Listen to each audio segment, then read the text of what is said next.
Awa fa ka dongili la ko kuma ɲuman tɛ mɔgɔ min da kan k'o fara an jugu kan. I bɛ kuma in kɔrɔ dɔn. Amara la wala ni. Sibi est-ce que kuma jugu an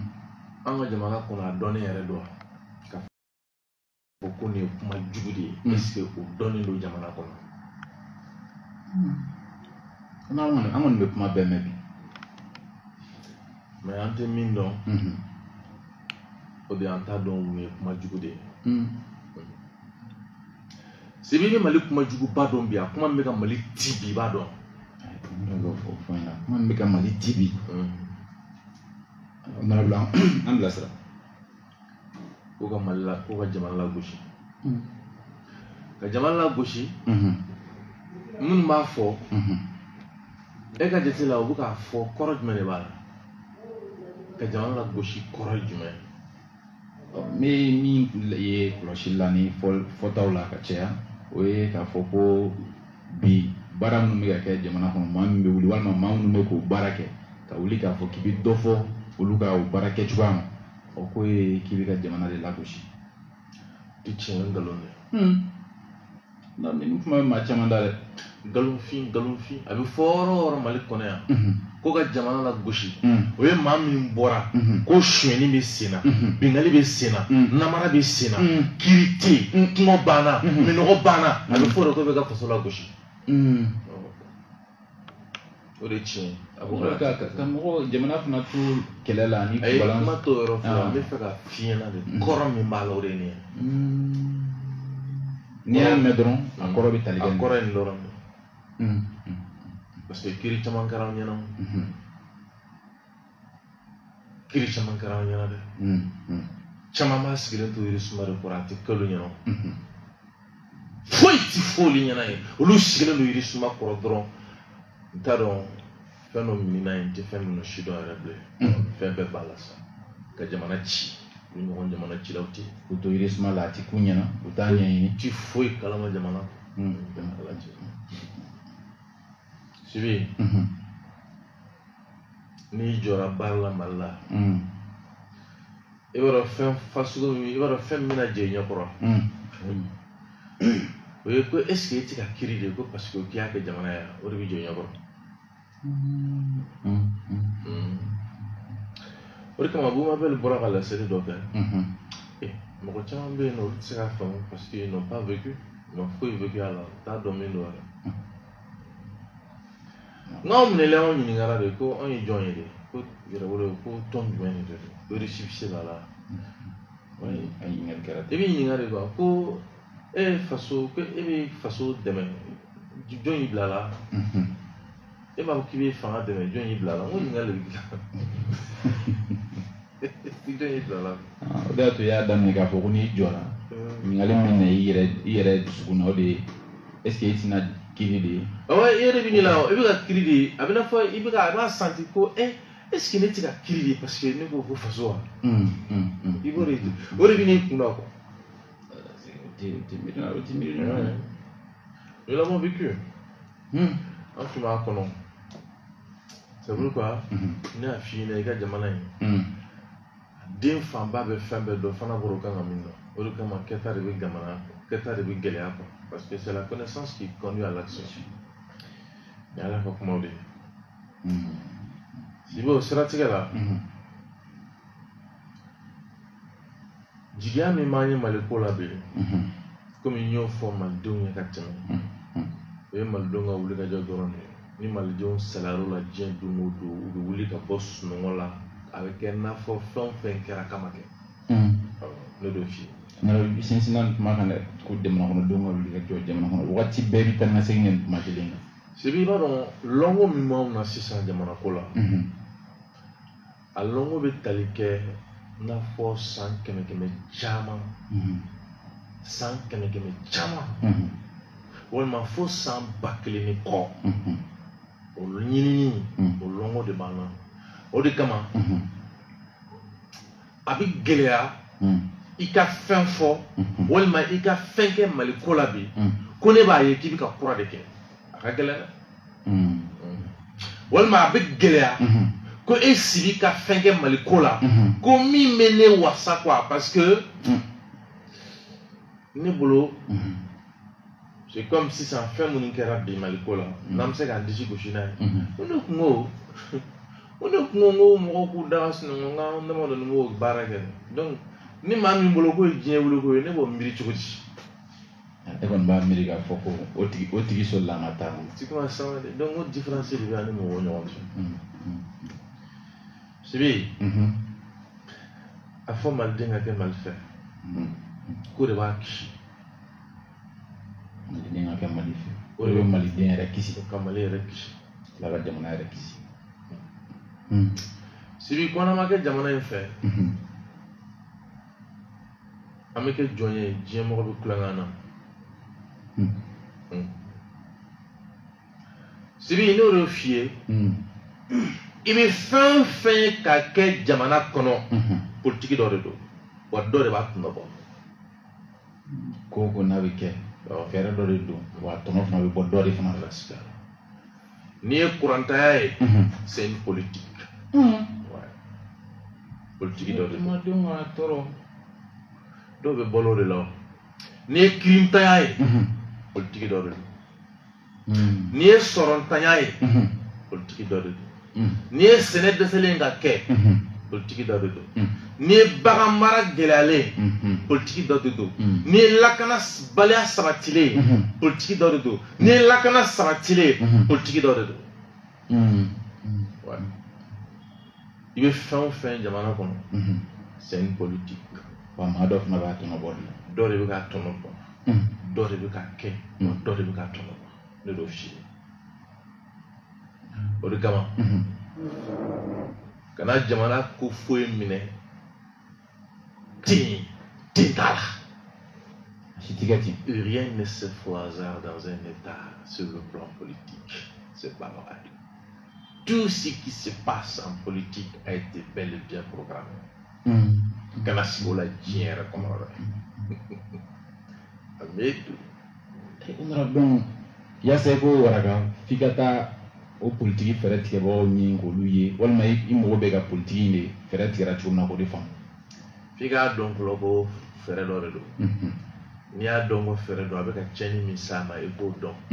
o tiɲɛni min bɛ ka s'a ma jɔn de bɛ k'o tɔnɔ bɔ i b'o tigi ɲini k'o dɔn n'i y'olu tigi ɲini k'o dɔn tiɲɛni bɛ se ka kunbɛn cogo min na pour que ka kɛlɛbagaw a tiɲɛnikɛlaw kɛlɛ cogo min na i b'o sigi k'o dɔn a ma fɔ ŋaraw fɛ dɔnkili la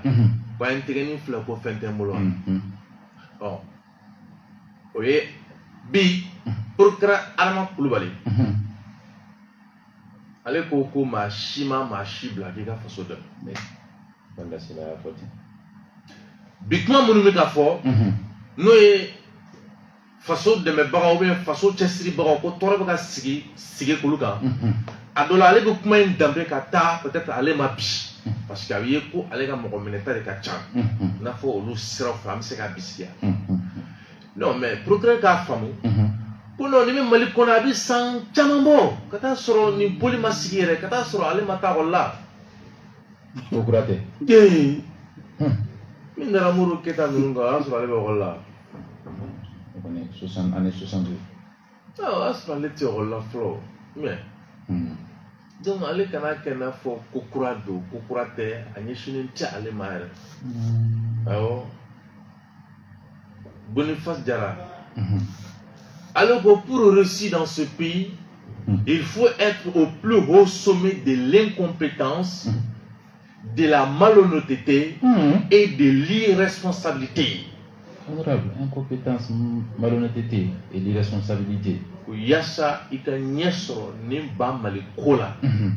Ko foga soro e beda molan kolonya. Siri tigelenya. Oni jafolia de la. Fika beda la. Honorable, famille la gauchili, moko kan la gauchili komi. Ko fika beda la. Yassa kika se ka ke maye manu mi se ka sobamni konsobamni shiroma boss ni ma beda la ke tiga foye mali ko fora Boniface nunu fe ale politiquement lui semaine ngala gafi semaine na Boniface Jara nous est syndicat c'est pour qu'il faut que greffe de Boniface dona mina chaw jima e maye e wana même quand salé a donné mɔgɔw dɔw ye minɛli kɛ ka minɛli kɛ u yɛrɛ minɛ don kulekanw ni waleya min n'u yɛrɛ sara cogo min na kuma dɔ la n b'a fɔ n ko n b'a tariku bɔ mais n bɛ miiri u mɔdenw n'u denw de bɛna a lamɛn bi quoi olu ta ye jumɛn a la walayi c'est pour ka minɛli cɛya tɛ cɛ o cɛ ye minɛli kɛ yan muso o muso ye minɛli kɛ o minɛna yan k'u siri k'u da ko fu cɛya ye jumɛn a la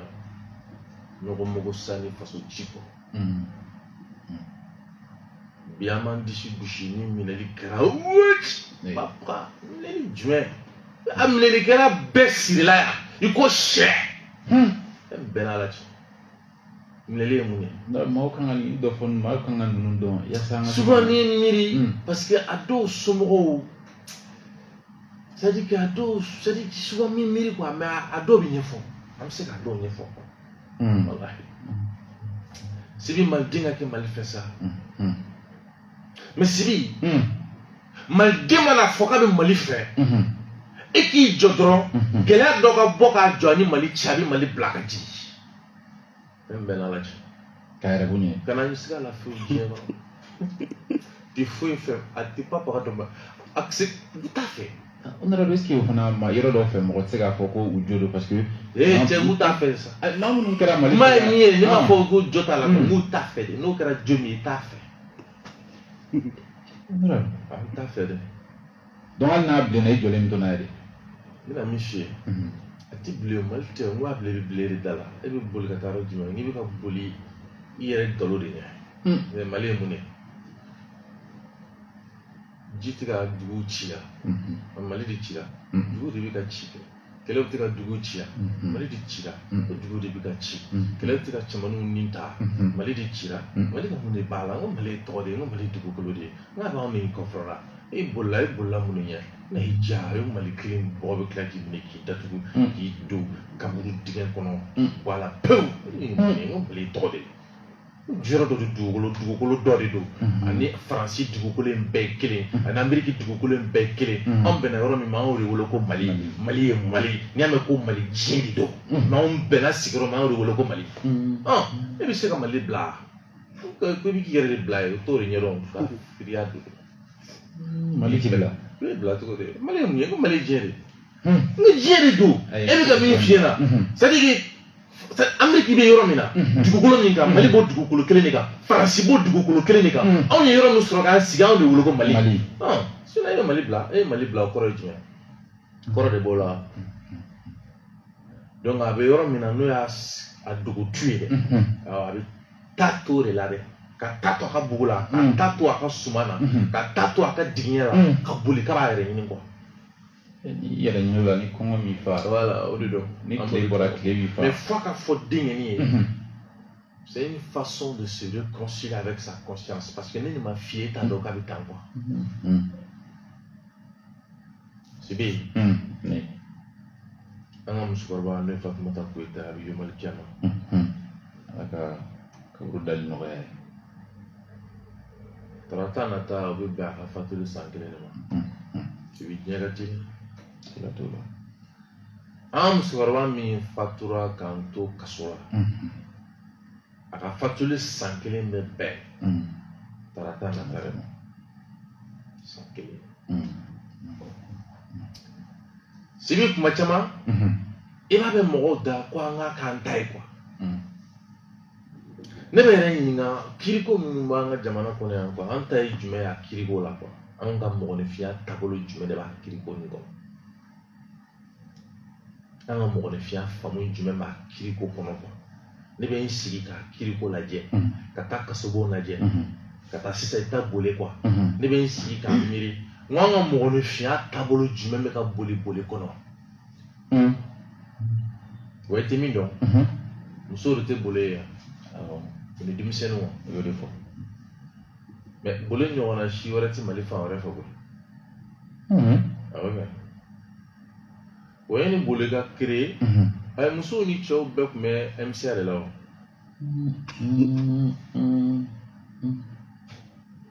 Disa tun t'o kan muso ni cɛw bɛɛ ɲami ɲɔgɔn muso ni cɛw bɛɛ tun bɛ MCA de la yen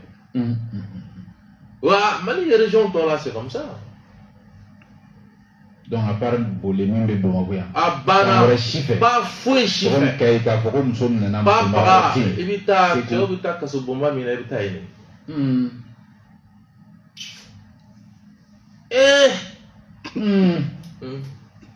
o boli muso kɔnɔmaw muso denbatigiw musokɔrɔninw i bɛ t'olu le sɔrɔ kaso kɔnɔ maracogo min bɛ ka ɲɛsin ma o ye an bɛ ka minnu kɛlɛ n'o ye farajɛw ye olu ka hinɛ dɔrɔn de bɛ s'u ma yen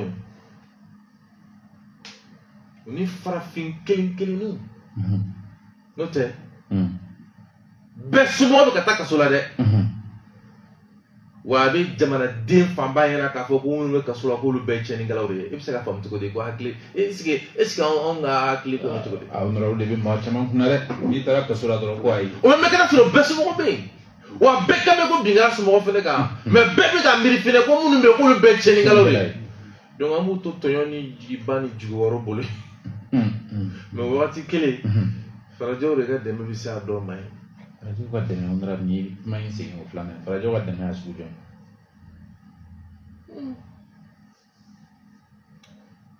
sibi service social bɛ yen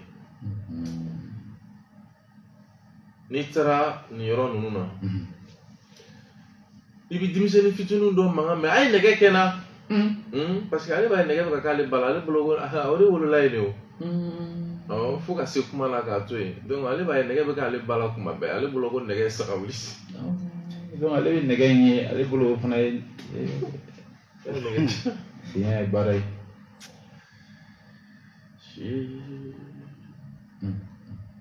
mais sibi kana kuma dɔ la quoi tuma min na ne b'a ɲini ko ka fiɲɛ bɔda di ko n ka taa musokɔrɔba ka kɛnɛya ko jateminɛ ne yɛrɛ tɛ quoi ne bɛ n yɛrɛ ɲininka mais musokɔrɔba tun ye mun de kɛ o don faso la yaasa faso ka a kumaniya ne ka bɔ ka taa furakɛ a ye mun de kɛ faso la quoi musokɔrɔba ka foyi foyi a ma foyi kɛ foyi mais ka taa sɔrɔ sariya de ko n'u n'a ɲɔgɔnna si ko bɛ yen k'o bɛ se ka yamaruya quoi i ka se ka bɔ ka t'i mago dɔn i mansa banabagatɔ la ko n'u n'a ɲɔgɔnna si ko bɛ yen quoi mais musokɔrɔba ye mun de kɛ o don Mali la o don Mali sariya la k'o b'a to a bɛ kumaniya nin hakɛ ma quoi nka musokɔrɔba ma foyi kɛ faso la sibi a buramuso n'o ye ne furumuso ye o min kun lajɔlen don a bɛ ka ne den dɔ de jeli simi a dɛbɛ la o den min jeli bɛ ka simi o den ka hakɛ dɔ ye ne kun ka kɛ yen a ka lamɔ ne fitinin na a ye mun de kɛ faso la o don yaasa faso ka kumaniya o ma mɛlɛkɛnin don foyi a ba ye mun de kɛ faso la o don yaasa ne ka k'a kɛrɛfɛ k'a bɛrɛbɛrɛ o wagati gɛlɛma in kɔnɔ a ye mun kɛ foyi tɛ muso ni faso cɛ juguman sira fɛ sibi minnu tun bɛ ne jɛ o don ko ne ka bɔ ka t'o baara kɛ quoi kɛwale in a ka ɲi a ma ɲi kuma t'o kɔ sariya ka sira fɛ minnu tun bɛ ne jɛ o don ko ne ka bɔ ka t'o baara kɛ quoi a don an tun bɛ yen nɔ fɛn fɛn bɛ se ka kɛ k'a fɔ ko hakililasigi bɛ se ka di kiiri tigilamɔgɔ ma yaasa k'a fɔ ko i tɛn'ale ko ɲagaminen foyi kɛ a bɛɛ jɔra dɔn ne ko kiiri tigilamɔgɔ ma ko ne nana n yɛrɛ ji de parce que tuma min na a sabatira n dusukun kan ko kaso kɔni majɛ t'a la ne ka siranya fɛn fɔlɔ kɛra mun de ye parce que n bolo mina minɛ yɔrɔ o yɔrɔ ma minɛ ye ne ka siranya fɛn fɔlɔ kɛra min ye o de ye n kana taa minɛ don dɔ sɔgɔmada joona fɛ walima don dɔ su fɛ walima don dɔ fajiri fɛ ka taa minɛ musokɔrɔba ɲɛna quoi ne kun ka jɔrɔna ko o de ça choque pour me sécar à marquer pour ça. Oui. On critique la mort, mais on critique au monde de la tribunal de la. Hake fɛn fɛn kan ka se ka dafa pour que ni kiri mɔgɔ jɔra don min na n gana n ko hakɛ bɛɛ dafalen filɛ nin ye ko ne ti mɔgɔ ye ko mɔgɔ min sɔn k'a fɔ k'a bɛ boli jamana sariya ɲɛ parce que je suis un républicain et je sais que vivre en république exige beaucoup de chaque citoyen. Sibi an ka mɔgɔninfinya taabolo jumɛn yera nin baara in kɔnɔ a don honorable ye maa caman dabali ban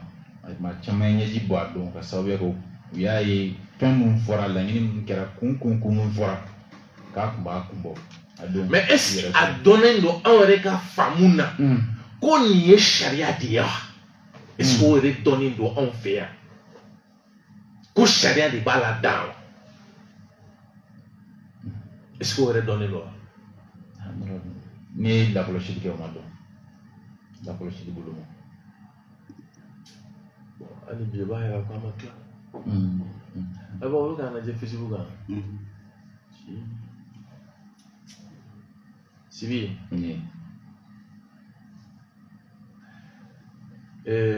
Musokɔrɔba kɔni o taara yɔrɔ caman. Ala k'a da yɔrɔ suma sa. U ka san kelen tarata nata ye. Sibi mɔgɔ si tɛ se ka saya bali. Mais Sibi saya dɔ ka kunna. Sibi minɛ ye fɛn dɔ de ye a bɛ yɛlɛ a bɛ jigin kuma dɔ la fɛn dɔw bɛ yen nɔ olu tɛ se ka bɔ mɔgɔninfin kɔnɔ quoi. Parce que a dɔ la n'i kun bɔra ka taa ko musokɔrɔba fatura e yɛrɛ bolo kɔnɔ i kelen kɔ k'i seko bɛɛ kɛ o ni nin fatucogo kelen tɛ quoi. Kelen tɛ dɛ. Sini i bɛ se k'i yɛrɛ ɲininka ni n kun bɛ yen n bɛ se ka nin kɛ n bɛ se ka nin kɛ. Voilà i tɛ se k'a faamu i yɛrɛ hakili tɛ se ka i bɛ fɛn caman miiri quoi. Et puis fɔ juge ɲɛna n ko furakɛli bɛɛ tɛ fura ni dumuni talen quoi. N ko fura tɛ dumuni ni fura tɛ dɔrɔn an bɛ fɛn minnu ye k'olu ye fura ye o ni ji ni dumuni dɔrɔn tɛ. Et puis n'a sɔrɔ de ye k'a kun kɛra fanga kɔrɔ fanga min ko aw ni o tɛ ɲɔgɔn kan fɔ o bɛ se ka faamu quoi somɔgɔw b'o faamu quoi mais ani fanga min bɛ ɲɔgɔn kan fɔ mɔgɔw bɔra ni kuma caman ye an tɛna se ka minnu lakale yan quoi a supporte man di parce que mɔgɔw bɛ fɛn min miiri ka kunna. Sibi ni fɛ an ka kiiri tigɛ mɔgɔw k'u hakili to yɔrɔ la nin yɔrɔ la n bɛna hakili jigin mɔgɔ min ka wale la o y'an ba madame Buhari Fili Sissoco. Sibi nin bɛɛ tɛ kɛra ko caman seere Mali kɔnɔ dɛ. Ala sɔnna quoi ka ne Kuyate kɛ ko caman seere ye quoi. F'i b'i yɛrɛ ɲininka don dɔ kɛra kaso kɔnɔ ne ko Ala ne ko ne yɛrɛ tun bɛ kɔnɔdɔ gɛlɛya min ta ka mɔgɔw sɛgɛrɛ o e kuma fili de kun don wa. Parce que ne ye dɔw la déplacer ka bɔ u ka mɔgɔw tayalen kɔrɔ ka bɔ Kucala la ka dɔw la déplacer ka bɔ Segu ka dɔw la déplacer ka bɔ Mopti u b'a fɔ yɛrɛ ni lako bɛ yen ka dɔw la déplacer ka fɔ n ko non o to yen i kana an ka nin kɛ. Mais Ala y'o lajɛ i b'i boli ne yɛrɛ kan ka ne to kaso la ne kuma o ne y'o min kɛ o fili de kun don wa souvent i b'i yɛrɛ ɲininka la. Parce que e y'a kɛ bi a bɛ ka kɛ e yɛrɛ la i bɛna ye tɔɔrɔya dɔw b'a kɔnɔna la o bɛ mɔgɔ bila i b'i yɛrɛ ɲininka. O kuma ne tun b'o kelen min kɛ o kuma fili de don wa et pourtant o don nin kɛra sababuya ye n'u ka foro ma minɛ o de kɛra sababu ye n'u ka du ma minɛ o de kɛra sababu ye n'u ma to janfa la. N ko mais o bɛ ka ne yɛrɛ sɔrɔ yan e kuma o mun de bɛ ka fɔ ne yɛrɛ ye Ala fɛ e kuma o tun ye fili de ye ne y'o min kɛ mɔgɔw la o au Magnalia. Tu vois un peu comment. Il va me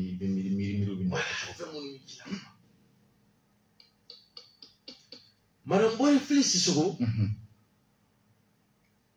il va donc, il y a un liqueur, pas fondamentalement mania, amener dans la kirisa. Il y a liqueur. Tiens, tiens, afara ko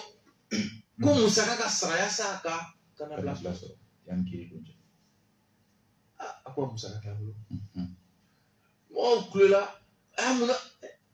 elle bodon, allez bodon, allez kon ba don. Musaka ba bolo. 500 millions pas tra kore. Million ki adiro. Ni shoni jamana te 500 millions, million ke muduru.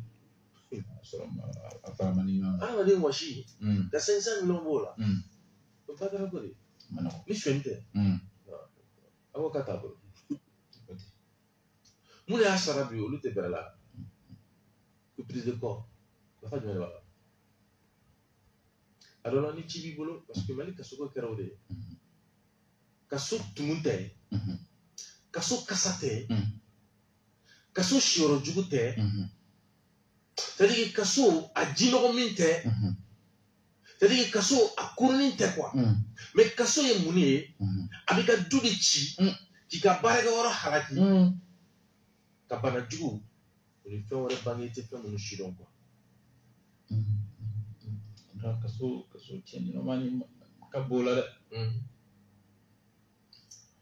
Wa Philippe sans saba. Ako kaba sigi ko akili ma.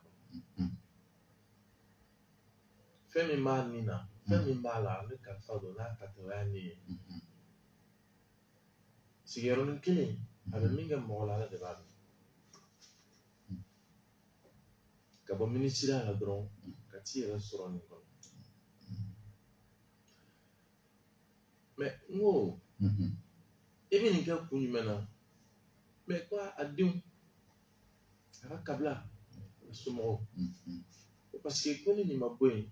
allez na sika la dia. Bisiru ni ko na yana nguna. Anga mo ne faire la to ko ko na ba. Donc allez ba ni na ka ba. Mo ba fo e malikiri. Ay ka le ba si ni ko na ba. Kiri gatire. Si sala na la ke ni na asi dalena. Anti na kalo gelam so fili tala sare. Dokera la sa. O be ko fe ko akiri che ga bla ko wati wore. Ko ka ta nyini ni wore ka tu sa ba ko fe. Si na besra kan baro ke. Ta besra kan kuma fo. Malibiti. Doroshi. Si bene bolo jamana de mani do ejo. On va ni jamana ni faraje, c'est-à-dire que faraje quand la journée jamana ayo retienta. Faraje ka jamana la journée tient. C'est un état hérité de l'ancien système colonial. Ojomina anga furba chao o fere la journée kankea furba cha tieni wa kana siga la anga kiri wo mla le wa anga jamana ko le wo mla Fo stra ni ga fali ni ma fale tita donc sera tikela si ça politique do gara muye une politique accompagnée par une propagande de communication o jume ko jamana ko lo ka fere ko ko sisa wala ko tie kana fo o wakati kele tieni ngala be jamana glitige en attendant yani mo ka donc ni bora tieni ngala ga tieni ngala ma no tieni foli ouais tieni ngala tika tieni ngara ere ga tieni ngasa parce que jamana ko lo ka fere ko parce que ka e be ka foli mi ga ko do be ka shoni ke ko jamana ko no muruti ba ni jamana ko no muruti o shoni ngala de contrôle o be muruti jamana ko contrôle muruti shoni ngala de o maintenant jamana de bini jo san tieni ngala ni jamana chia ko o kama jamana da ere a ko ça veut dire que quoi ça veut dire que d'après Johnny donne nga ngal tuko ni ça veut dire que quoi to para préciser do ajo c'est-à-dire que vous ferez tiga c'est une politique donc kuma bi kɛ ko jamana kolo ka fɛgɛ jamana kolo ka fɛgɛ dɔ de ka tiɲɛni wale bɛ ka kolo fɛgɛ sinon e ka kuma tɛ o maintenant sisan sanni k'e ka kuma ɲɛ parce que tiɲɛnikɛla tɛ kɛlɛ bilen tiɲɛnikɛla b'a dogo o kuma in de fana kɔfɛ k'a ka tiɲɛni kɛ quoi ko kana fɔ ko parce que ko jamana kolo ka fɛgɛ dɛ i m'a ye wa mana da ɲɛna cogo min na ko jamana kolo ka fɛgɛ donc jamana kolo ka fɛgɛ an k'a to jamana ka fɛgɛ. donc i bɔra k'a fɔ ko jamana bɛ yɔrɔ min. a tɛ autorité de l'État i ye jamana lagosi suɲɛnikɛla la fasatɔ de don. Brigands, les délinquants, c'est comme ça. Donc c'est une façon criminelle et innocente de conduire le pays à la boucherie. Dans la scala de Dieu, on demande qu'on doit faire un temps pour les deux. Oui, tu vas faire. Il va même demander à un grand de Jamala Kumala. À même une grande droite de Jamala Kumala, regarde, c'est vite. Alors, Jamala veut gagner job. C'est-à-dire que Jamala, il a mis chien. En fait, la émission ni Wuliga Johnny ni Fumunke. Wallahi, Jamala veut le boulot de fille. Plus ton fanga bɛ ka dɔgɔya i bɛna ye k'a fɔ kolatigɛla fanga bɛ dɔgɔya ni kolatigɛla fanga dɔgɔyara jamana fanga bɛ dɔgɔya ne de y'a f'i ye. N'o kɛra o ye. Ok. Wa ni ton fanga ka bon jamana bɛ fanga sɔrɔ kolatigɛ dɔ bɛ fanga sɔrɔ ɲɛmɔgɔ bɛ taa donc de fait que u bɛ fɛɛrɛ bɛɛ kɛ ka jamana kolo fɛgɛya c'est une politique dɔw de bɛ ka tunɔ bɔ jɔn de bɛ ka tunɔ bɔ n'olu dɔnnen don olu de ye jamana jugu ye n'olu dɔnnen kan ka kɛlɛ de c'est comme ça. Qui sont en train de chercher à affaiblir le pays, à affaiblir les institutions, à affaiblir l'apport du peuple à travers vraiment leur mobilisation. John ne veut pas faire. Ni même ne veut faire théorie façon tuer, façon tuer. Parce que c'est ça l'impérialisme. Projet c'est quand on a la salle tant qu'à manjaman donc à salle. John ne veut gagner quand on a donc à faire des savoir biche. John, au lieu façon tuer nous donnons quand on a calé. Machin, alors que bidjem garo mau sinsin au point avec un au cari. Oui, parce qu'en sinsin bré ne veut pas qu'on a pour la doxa, l'opinion comme les oies. Et même pas ça à canard. Oui, tu as demandé ce que les plateaux sont comment vous l'avez comment vous faut pas faire ce canard parce que comment vous gagnez de dos. Ce n'est rien que des propos bidons. Papa, si c'est la fouille canard. Barat ce canard hakila. Ne peut pas. C'est pourquoi ce que tu ne peut pas mobiliser un peuple autour du vide, encore moins autour du mensonge. Si c'est comme mon frère, on va foutre la diabo galo. Match intérieur. Quoi dire? Ouais. Quand il m'a comme fait sur la personne, il m'a dit qu'on doit oublier de jouer. Je n'ai pas gagné pour oublier de jouer à droite.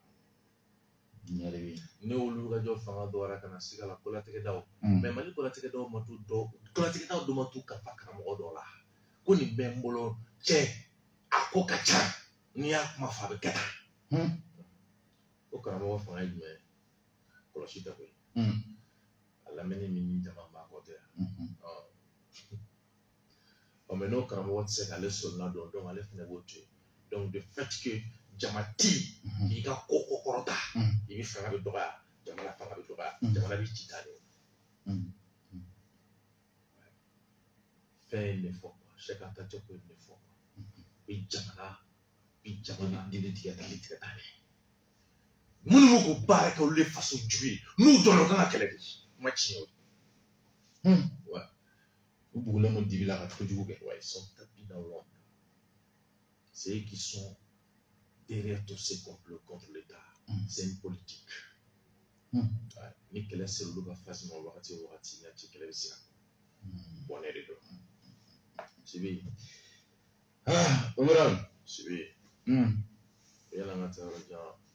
an ka karilan sɔngɔ sɔrɔ la ba jɛnɛ ka lɛfɛ ma jan sa dɔ dɔ min b'an kɔ la an m'o dɔn n'olu ɲinana an tɛ ɲina dɛ. Donc kɔrɔ ko ba jɛnɛ ka lɛfɛ bi ta kan ka jan sa. Honorable bi ta yɛrɛ kan ka caya yɛrɛ de. Parce que depuis ka i sigi kuma min bɛ ka fɔ a kelen o kelen nafamaw don. Si ba jɛnɛ fo k'an ka lɛfɛ jan sa numéro d'u ma joona yanni an n'u ka kɛlɛ joona parce que kɛlɛ mali a t'an na sisan dɛ. An tɛ o.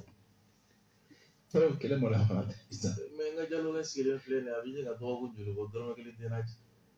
kalo sara Abubakar kame ko karabla me mala fo Abubakar bo ke do ulana to ne na ababo ko ko karabla ba ai ite mi diga di mala e modu do qurala burge ka siga jamana kono do mbo fila o jamana kono do sebe munu be no aka kay ko lo fela ba kala mo aka do ta no fe aduninga ta nyon fe on est gagné sur la Nasra 79 08 36 34 79 08 36 34 alors jalo ko naral ko le fait kan jansa bi ko le fait karban warbi ko kan nyana botilala si ne ala du leba ala reba un plancha so si bi mbalma ke no e ko ke no e Clément Damila be bolola roserti si bi est-ce que Clément ko be yoromna samal dum chama be fen kala mala ni chama ni ngabi ta don chama mimna lika mun bora kono be yoromna bi sɛgɛsɛgɛli dira kiiritigɛla mɔgɔ min ma est-ce que b'a kalama ko k'ale ka sɛgɛsɛgɛli kɔfɛ ale bɛ se ka yamaruya di Clément ka bila ko parce que k'a fɔra ko sɛgɛsɛgɛli min kɛra kumakan in kan ko tɛ kuma Clément kan est-ce que Malien b'o kalama caman tɛ nin kalama mais Sibi Malien a tɛ fu ɲɛna de wa ou bien o t'a ɲini k'a dɔn yɛrɛ de ba fila bɛɛ dɔ b'a la dɔw bɛ hali ni fɔlen kɔnɔ kɔfɛ u b'a fɔ ko ayi k'ale de don Sibi Clément ye olu t'a kalama Clément minɛli min kɛ 9 mai 2020 est-ce que caman hakili b'o la caman hakili b'o la o hakili t'o la DJ Wara o ko labana cogo min na an ka jɛ ɲɔgɔn fɛ ka hakilina jigin ko la an nana procès kɔnɔna na an y'a fɔ ko a fɔra k'a ye kumakan de fɔ donc kumakan in kɛra internet kan an tun b'a ɲini u fɛ sisan n'u tun bɛ se ka na ni kumakan in ye pour que an bɛ a lajɛ bɛɛ ɲɛna ka discuter contradictoirement bon u nana ni clé USB ninnu ye u ko k'a clé USB minɛna Clément de bolo an y'a yira k'a fɔ ko clé USB nin tɛ Clément ta ye min minɛna Clément na o y'a ka ordinateur wari a ka mobili ani a ka papier misɛnnin dɔ mais clé mun b'u bolo n'u ko ko Clément ta don Clément ta tɛ est ce que mɔgɔw de ka clé don olu de ye vidéo in ta ka bila clé kan an yɛrɛ t'a dɔn fɛn min bɛ clé in kɔnɔ donc on leur a dit que an ti sɔn a ma k'a fɔ ko Clément de ta ye clé USB ye donc u taara ordinateur fila ta ka na k'u b'a jouer clé USB in ma sɔn ka jouer ne yɛrɛ y'a f'u ye n ko vraiment n b'u déconseiller u ka essayer ka clé don u ka ordinateur kɔnɔna na donc finalement clé ma se ka jouer procureur yɛrɛ y'a ye k'a fɔ n'a ma ɲɛ k'i bɛ mɔgɔ poursuivre k'a ye kuma fɔ daluya bɛ prévu ye o bɛ fɛn mun kɔnɔ n'i ma se ka na n'o ye a bɛnnen don sariya la i b'a tigi bila ka taa so donc daluya de ma sɔrɔ k'a fɔ ko fɛn minnu sigira Clément Dembélé nɔfɛ ko a ye sɔrɔdasiw lamurudi kuma fɔ o daluya ma sɔrɔ donc Clément ka procès président kun k'a b'a bila audience laban na ka résultat fɔ mais finalement a bilala kalo ye tile 30 le 30 septembre pour que a jaabi bɛna se ka d'a ma an ka hakili la quand même que comme prévu ma sɔrɔ donc fɛn fɛn minɛn'a bolo a bɛɛ bɛna segin a ma donc ala barika la ni procès in sera ka bila nin yɔrɔ in na tan donc le dossier fɛn foyi t'a kɔnɔ daluya ma sɔrɔ mun bɛ se k'a fɔ ko Clément ye sɔrɔdasiw lamurudi kan fɔ parce que sɔrɔdasiw lamurudi kan in kuma nin yɛrɛ fɔli fɛnɛ a tɛ se ka minɛ mɔgɔ nɔ kan fo n'a y'a sɔrɔ a lawaleyara ou bien n'a y'a sɔrɔ u bɛ ɲini k'a lawaleya donc o fila dun si ma y'a la et puis n'i y'a la kuma nin yɛrɛ fɛnɛ lajɛ a camanba a b'a essayer k'a fɔ sɔrɔdasiw ye vraiment u k'u ka maintien d'ordre kɛ mais u kana violence exercée sur les populations civiles a tɛmɛ sɔrɔdasi lamurudi kuma kan donc pour couronner le tout donc finalement Clément bɛ taa so ala barika la on a mun kɛ hakilila jigin 9 mai le maître Touré est-ce que diri b'a wari kalama n'a sɔrɔ diri ka dɔgɔ diri kelen tɛ dɛ mɔgɔ caman tɛ nin fɛn ninnu kalama diri disque diri ni fɛn dama minnu bɛ ne bolo pour que ka Mali ka événement c'est pourquoi n bɛ fɛ ka f'i ɲɛna n bɛ fɛ ka prix de d'i ma k'a fɔ k'i bɛ ka fɛn fɔ Mali kɔlɔ mais k'i b'a fɔ ko Mali kɔlɔ a ko ne b'a miiri k'i bɛ ka furakɛ a ma taa dɛ o bɛ fɔ dɛ parce que c'est bien y'a ɲini ka jamana in dɔn yɛrɛ de fɔlɔ nous avons suivi les événements de très près voilà c'est pour k'an bɛ mɔgɔw bonya parce que an bɛ mɔgɔw kɛta dɔn ne de ko Dawuda Konate ma surveillant de prison ka syndicat ɲɛmɔgɔ commandant Dawuda Konate commandant o Dawuda ko mɔgɔw tɛ ɲɔgɔn bonya a bɛɛ tɛ marabaliya quoi mɔgɔw tɛ ɲɔgɔn bonya parce que mɔgɔw tɛ ɲɔgɔn dɔn de quoi mɔgɔw tɛ ɲɔgɔn dɔn de dɔwɛrɛ si ye mɔgɔw t'a dɔn c'est-à-dire mɔgɔw t'a dɔn baara minnu bɛ sen na quoi t'a dɔn quoi walayi tɛ ɲɔgɔn ka baara dɔn quoi c'est pas bɛna fɔ dɔ 2000 ci ne kɔni ka ba jɛnɛ ka gafe bi ka o bɛ jan sa 2000 ci ko ni baraji si b'a la dala ni ma ne ka taa ɲɛbɔ parce que ne fana bɛ guwan an jugu la ni min fana bɛ sɔrɔ u ta ti sɔrɔ maa wɛrɛ ta ti sɔrɔ ayi parce que de fait que i b'a dɔn ko an ka taa Clémentin na yann'a bɛ se Sibi nin kɛra 2020 de est-ce que an ni min kɔnɔ ne nin fɛnɛ imagine est-ce que danfara b'a cɛ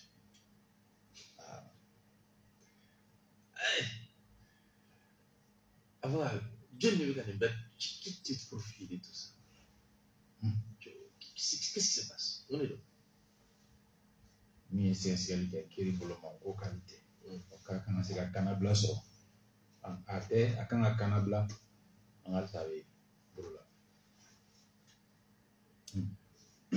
sisan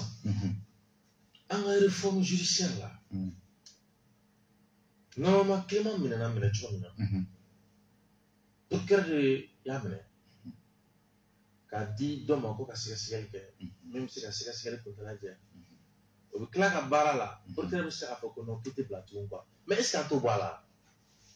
n'a ma ɲɛ a dira nin de ma ko bisikiya jalaki min b'a kan e k'a ko sɛgɛsɛgɛ ale tilala e ka sɛgɛsɛgɛli kuntala e ka sɛgɛsɛgɛli c'est à dire que o kɔnɔna ka dun ni procureur ta ye quoi mais e min ka sɛgɛsɛgɛli kɔnɔna ka dun e ka sɛgɛsɛgɛli kɛ k'a ban e ka sɛgɛsɛgɛli kelen k'a ban wagati min na min ye a ka tɛmɛ e bolo e yɛrɛ ka baara kundama kama e ka baara kasara kama o kelen ka tila fɔ cogo kɔnɔ k'a tigɛ tugun cogo la est ce que an t'o bɔ a la honorable yɔrɔ in kan ka lajɛ n'a ma ɲɛ ni ne ka sɛgɛsɛgɛli ka dun ale y'a ka baara kɛ e yɛrɛ danaya da o kan k'a bila o ka bolo kan n'o ye jaabi min di i kan ka don o da fɛ Sibi n'an bɛɛ dɛsɛra ka nin kuma fɔ faso kɔnɔ faso bɛ ci walayi n'a ye ɲɔgɔn to tan quoi faso in bɛ ci an ka hinɛ ɲɔgɔn na ka Sibi an ka ɲɔgɔn minɛ n'o tɛ n'a fɔra ko ni min ye san sɔrɔ don min na o kana ta sara an tɛ tila dɛ an bɛ don spirale infernale kɔnɔ an tɛ tila Sibi o siratigɛ la i b'a dɔn anw bɔra ka wuli ka jɔ min kɛ n'o ye malidenw tɔn ka sira fɛ n'a dɔw bɛ se ka wele ko yɛrɛ wolo début sur la rempart Sibi don min na yɛrɛ wolo début sur la rempart b'a kunkan bɔ k'a fɔ ko Faransi k'a ka koso n'a ka kasa ta ye nin baaraw ka daminɛ ni bolo kun ka kɛ ka bɛn le 10 janvier ma ni wele bilala farafinna masakɛ 5 ma k'u ka taa dalatigɛli kɛ n'a sɔrɔ dɔnko bɛ yɛrɛ wolo t'a la n'u dɔnko t'a la Mali premier ministre min bɛ yen bi n'o ye Choguel Kokala Mayiga ye ale ye kafa min bɔ pour contribuer au débat c'est à dire que ale ye kafa min bɔ ka ɲɛfɔli kɛ yaasa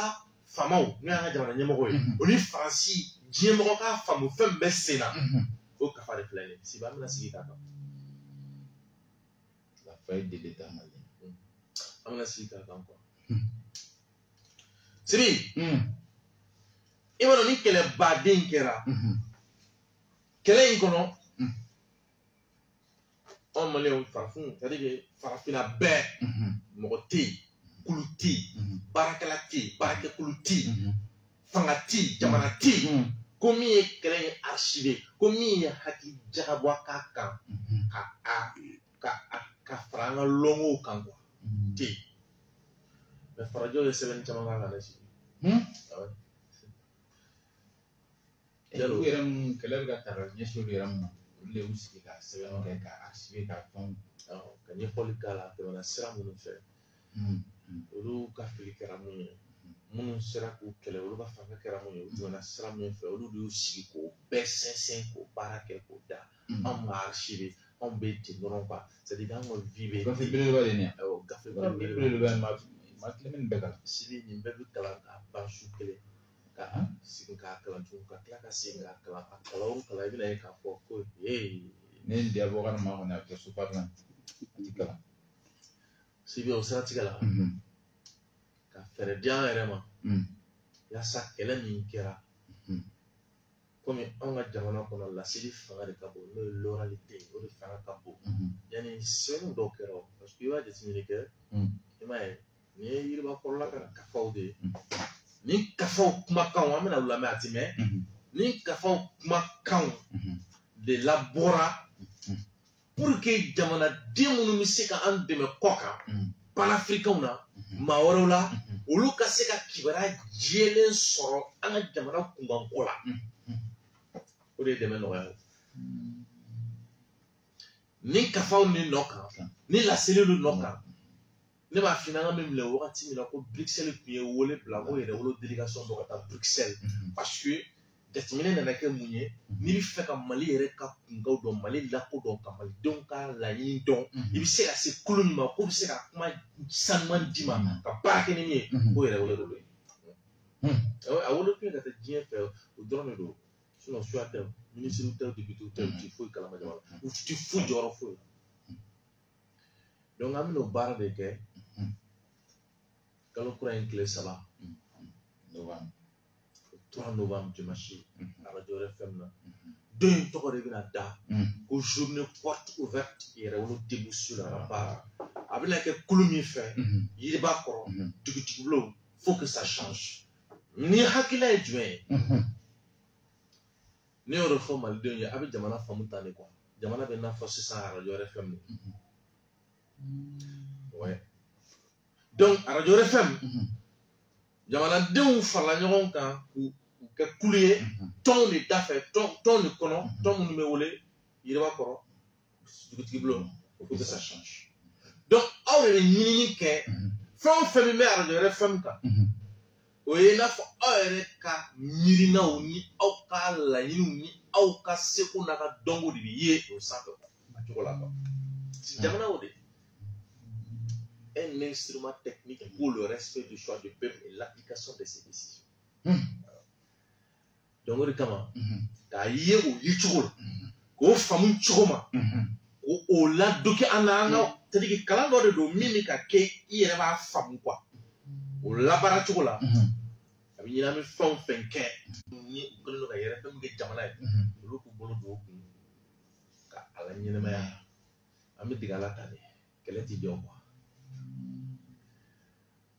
Député si ni min dɔw yɛrɛ ka se k'u ka porti voilà ka porti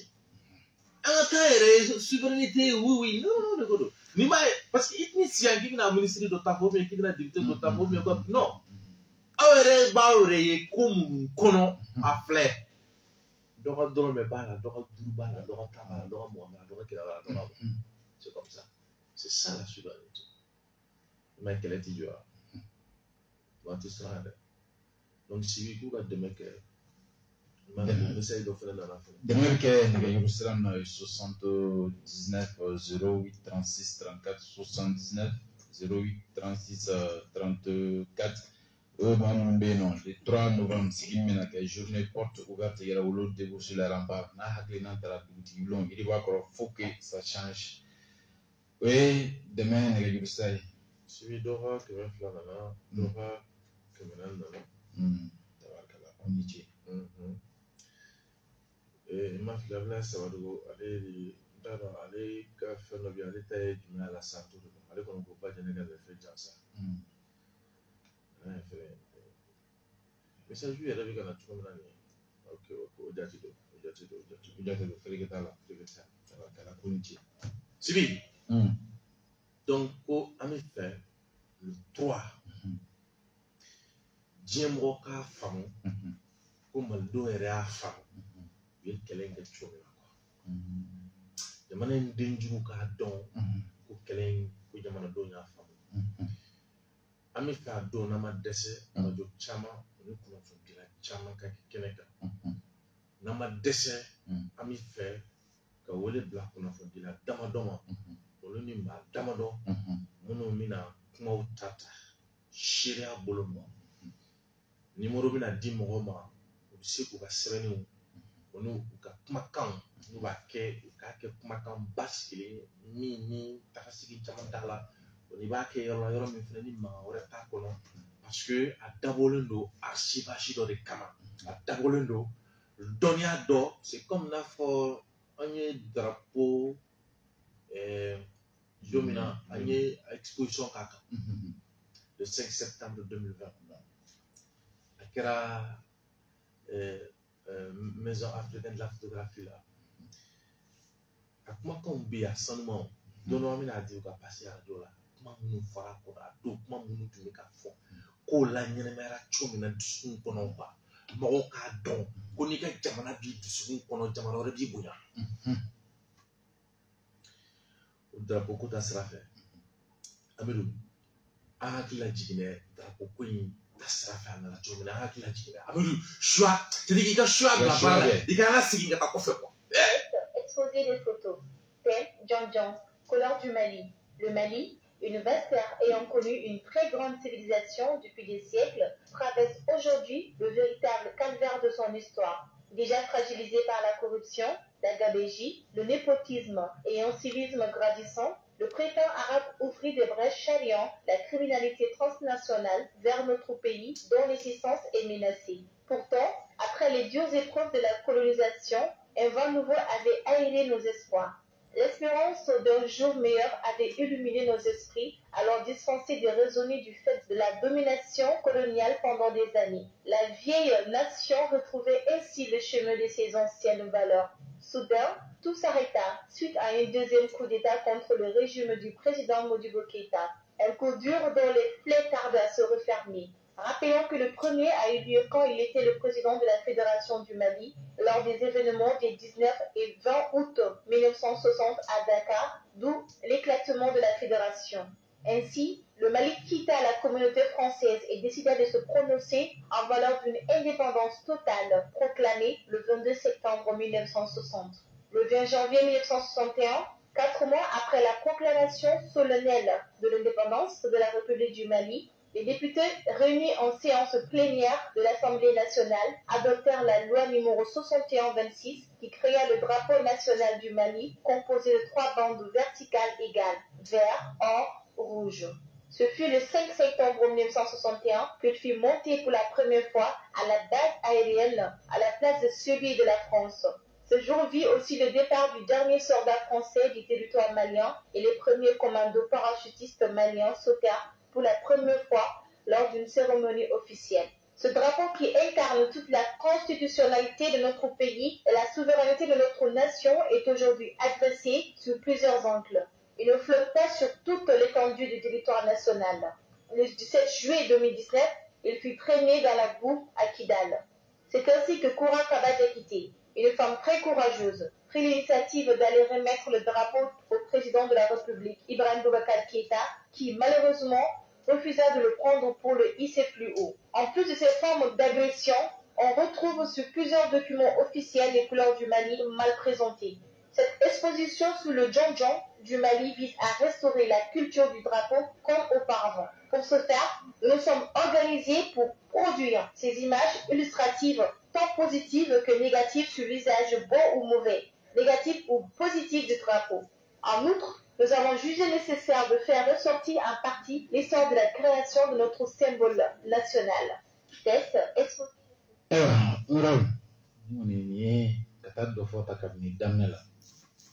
fo ka n'an don an ye min kɛ tubabuw ka dɔnya kɔnɔna la ka n'an b'o la mori ninnu ye k'o sigi cogoya min drapeau loi drapeau don drapeau yɛrɛ ka ko ta k'a don ba la o kɛra Kidali ko kɔfɛ ani nin wulikajɔ nana kɛ ka na a bange exposition in na. Sibi b'a dɔn mɔgɔ caman bɛ min fɔ ko olu bɛ radio wɛrɛ fɛn lamɛn min kama dɔw yɛrɛ b'a fɔ k'olu bɛ lamɛn kɛrɛnkɛrɛnna min kama parce que ko ne bɛ laseli min kɛ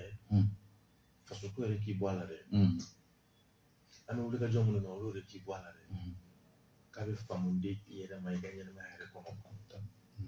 a b'i yɛrɛ i bɛ siri dɔ tigɛ ka bɔ e yɛrɛ la e yɛrɛ kunnadonni caman bɛ jigin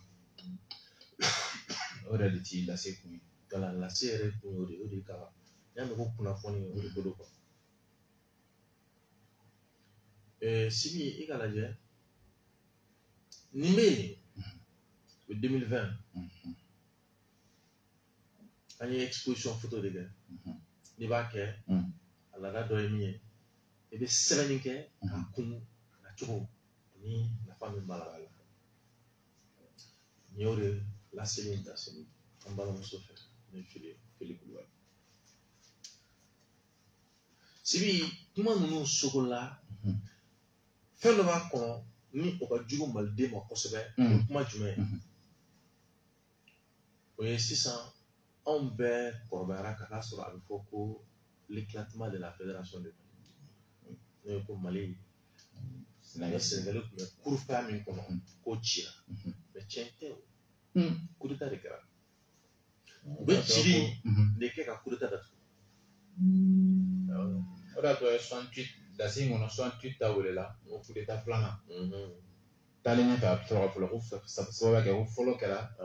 au novembre kalo ki tan comme Moro kete ngem malaya ya coup d'état plana. Musa no na leli ni coup d'état plana. Alors, on va faire 19, 20 août à Karakoye. C'était un coup d'état direct opéré par la France contre Moro Keta de l'éclatement de la fédération de Mali. Ma femme. Comment à Irako, la présence de troupes étrangères est une menace contre notre pays. Au tien sera, on a aucun de beaucoup. Et les tireurs. Et mes soins quand ils me hackent dans mon canin, peu de secondes dans ma seconde, je ne dis pas au bel agilia, mais il a la cancana. La cancana de la casse. Sinon, Allah, voilà, et mau bunya musola, ka mau bunya cheola, ka fendo lumami na grinan tai, jamane muto. Orika mame tu, ame ko. Munga aga yele, ada gue yele mpa. Kena sekala chekono, blale no anga yele tu de la. Orika mado ki rara ki la galasi. Jamane ma no kone.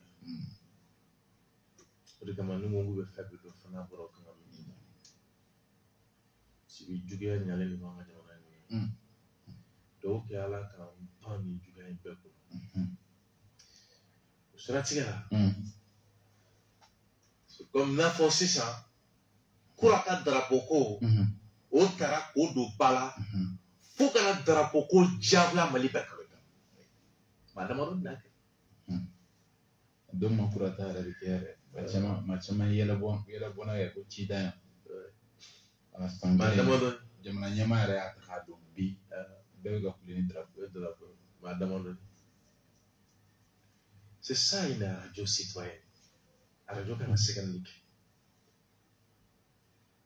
Bon, ni semaine mun kera, na ba mbolo, drapeau na chugo, ashara tara domina, atara akila min kono, drapeau miato ashugola ni sugo chugola, ka boya kenye, jamana demo nun to don, ole le TikTok sanfɛ, ka drapeau ta ku mini, ne nyinga ngone drapeau yi, jom min kera sababu ye ka yele ayele do folo bali kono gara do ba to do. Ne ma fina ngo tu don nege da TikTok sanfɛ, ni falu bo tromper. Donc, on a TikTok ça fait quoi façon mais nous y allons nous bi antam to jo fede ashara ko ni ma follow ala na la mono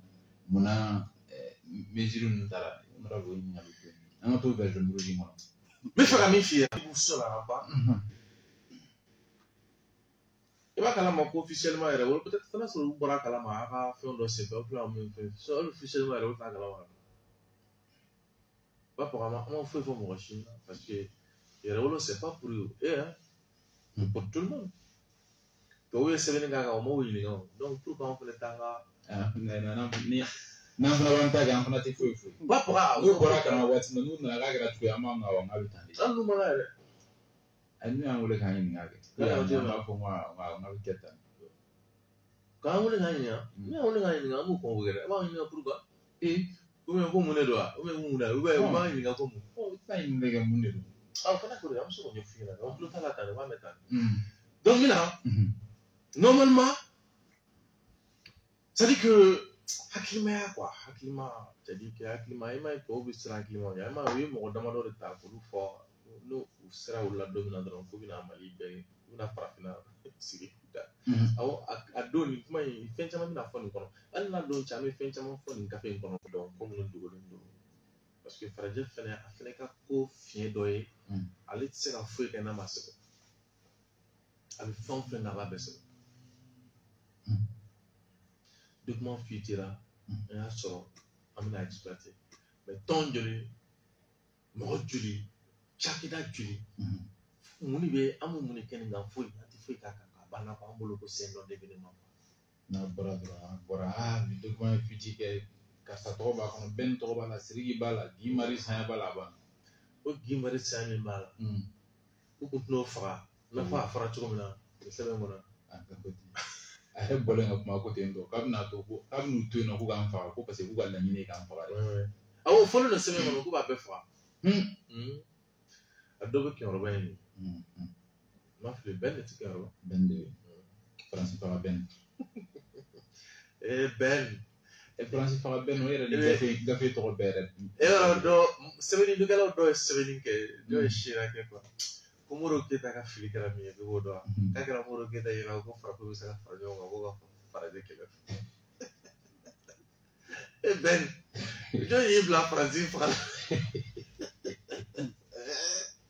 i bɛ Kɛyɔrɔba ye o i mana bɔ Kɛyɔrɔba n'a bɔra jɔn y'i bila Faransi gɛn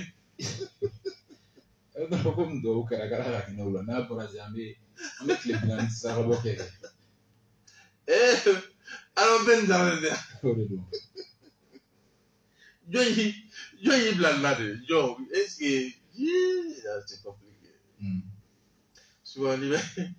so i bɛ miiri ni fɛn ninnu na yɛlɛ b'i kɛ b'a k'i faga quoi parce que i yɛrɛ b'i ɲininka i ni jɔnni bɛ i ni jɔn bɛnna nin ma i ni jɔnni bɛnna nin kan basɔrɔ ɲuman kan na ou bien gouvernement fɛnɛ bɔra k'a fɔ sisan ko e yɛrɛ t'a dɔn i ni mɔgɔ min ɲɔgɔn b'o ko ten dɛ k'i ka ko f'i bɛ danger la k'a bɛ ka asile ɲini asile politique a bɛ ka ɲini yɔrɔ dɔ la quoi ko e yɛrɛ t'a dɔn i ni mɔgɔ min ɲɔgɔn na yɛrɛ c'est que c'est pourquoi an ka taa ɲɛfɛ dɛ nin donni ma an minnu ye photo ta ka exposition kɛ an ɲɛfɔli dɔ kɛ bɔra k'an nasegin ka taa yen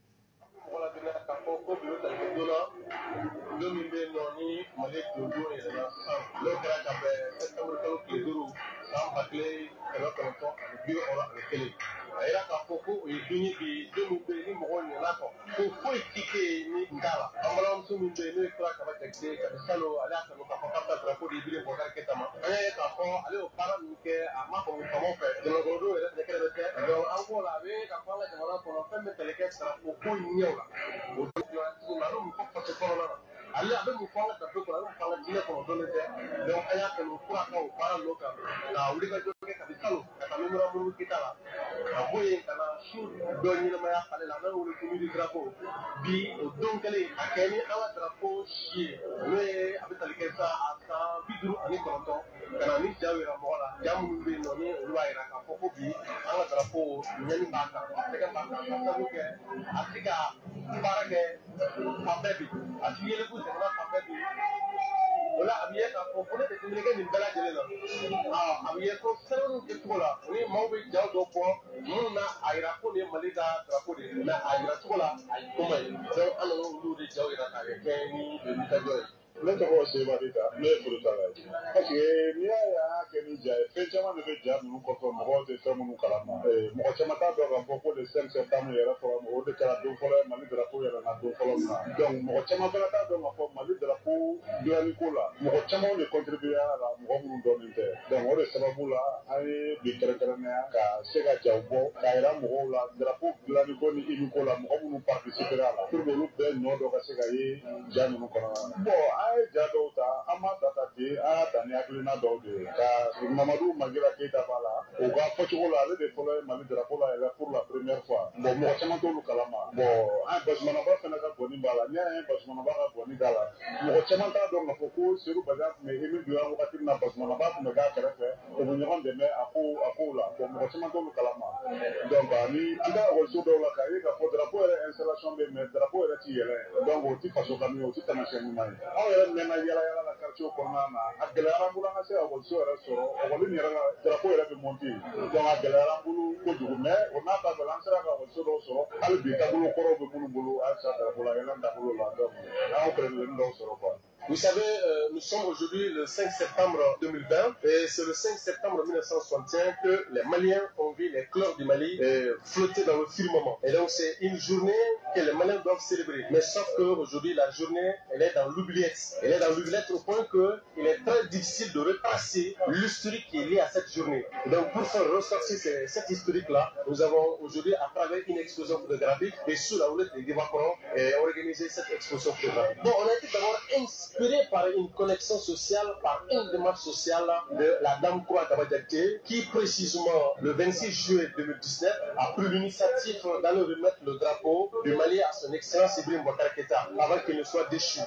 Et malheureusement, Ibeka n'a pas voulu prendre le drapeau. Et à l'époque, nous avons dit que c'est vraiment dommage que cette connexion sociale n'inspire pas la caste politique au pouvoir. Et c'est elle vraiment qui nous a inspirés. Et puisque désormais nous avons décidé d'instaurer la culture du drapeau, et donc du coup nous avons pensé à des moyens pour le faire. C'est pourquoi là derrière on a effectué une visite collective au mémorial Modibo Keïta et qui a été couronnée par un concert au palais de la culture que nous avons appelé la nuit du drapeau. Ça c'était le 20 septembre 2019 au palais de la culture. Donc cette année, vu que la situation sociopolitique est très tendue et nous avons voulu aller encore vers d'autres connexions sociales, et on a fait recours à notre génie artistique pour maintenant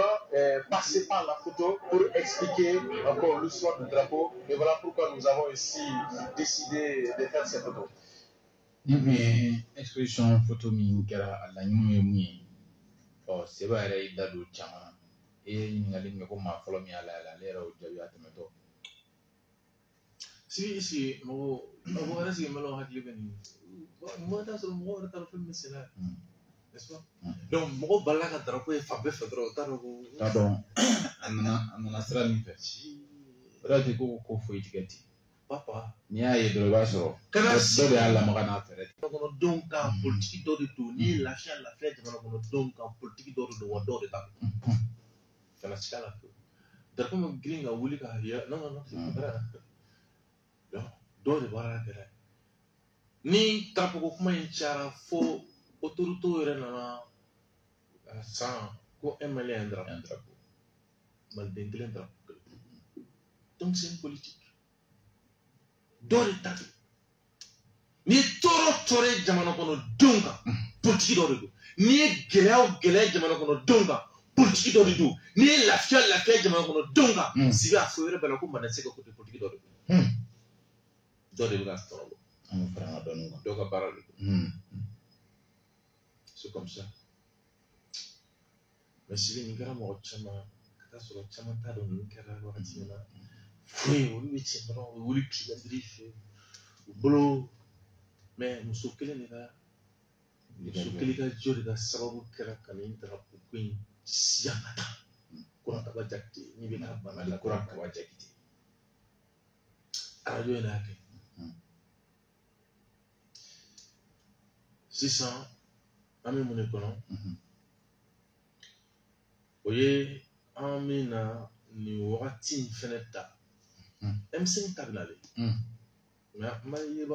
il va parler ni il faut que ça change mina. Il revole tabwala. Je ne porte ouverte il revole debout sur le rempart. Dirisa ni ora numa ganya na. Ora? Ni femme no flene ora ma bolo kala. Ba be archiver no manese ga bolo tie. Pas d'archiver, point par point. On a décidé de dominer le canal. Quand Jimmy Malé, on a décidé quand Jimmy Malé, Katafo 1909. Il va dans un acte comme ça. On doit y voir son avant que nous stratégies. On a pas mal. Donc c'est ça. Ni c'est-à-dire que n'était pas dans l'activité de Majamuka. Non, c'est pas la peine. Tu n'as pas besoin. Tu as le don de venir là. Attends le flair. C'est ça. Ni mal d'into à le dron. Parfois, on dit que bani dit voilà là. Chamanga du mot la vie. Ouais. Parce que moi, moi, je dis que vous avez eu un autre. Bon, oui, tu es fanga on a comme bagan na sulta fanga ko jige ji jige